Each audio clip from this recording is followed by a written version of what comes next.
Skye entered the shelter, feeling a bit better with the familiar surroundings. It was a large dome that was meant to hold at least 2,000 people in case of an emergency. After the incident 13 years ago, her family came in here a lot. It's where she met Arian. At most, there was 100 people here on any given night. Her friends laughed at her at first, but helping in the shelter meant a lot to people here, and helping people who were still afraid of the darks made her feel like she was working towards something good.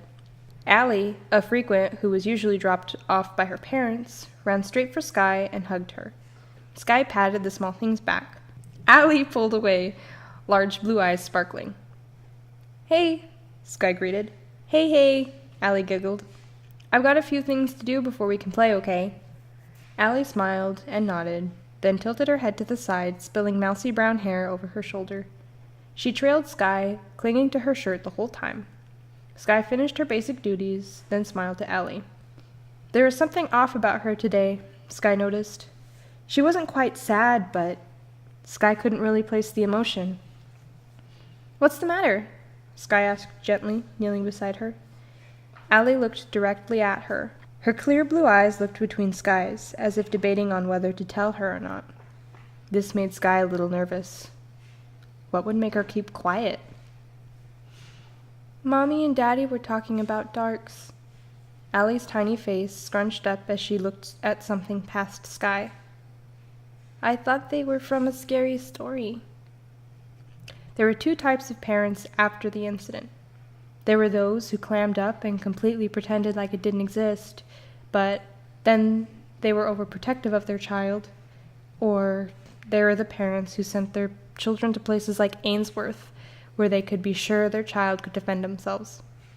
Allie's seemed to be the prior. Skye sat down next to Allie and had Allie sit across from her. Allie watched Skye patiently.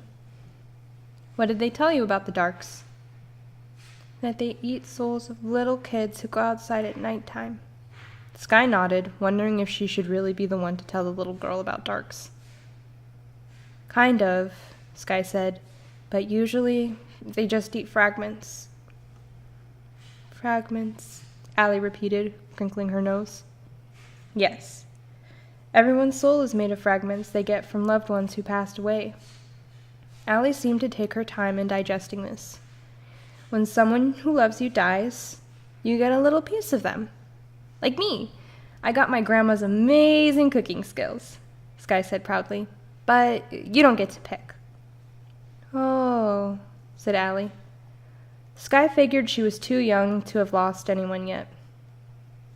"Why do they eat fragments?" Skye thought a moment on how to word it. "Well, they can see what kind of traits you have, and say you're really strong." Skye reaches over and makes Allie flex her biceps. Allie giggled. "They want to be strong too." Skye's face became serious. "So they'll take it from you, and it'll make you dark too." Allie's brow furrowed. She seemed to have a lot of questions, but wasn't sure how to ask them. "What if they give it back? Can I still be a light still?" Skye shook her head solemnly. Allie's eyes darted around as she thought. "Can't they just steal from each other?" Skye shook her head again. "They always want more. It's kind of like being hungry. They always want more fragments to eat." Allie stared into space. "It's scary," Allie said. "Yeah, but that's why this shelter exists. And that's why patrollers and dark hunters exist, too." Allie looked at Skye, her blue eyes large and hopeful. It reminded Skye of when she first decided to be a dark hunter when she was young. There was nothing cooler than saving people from a scary bedtime story. Skye sat and spoke with Allie a little more before going home when the next person took over her shift.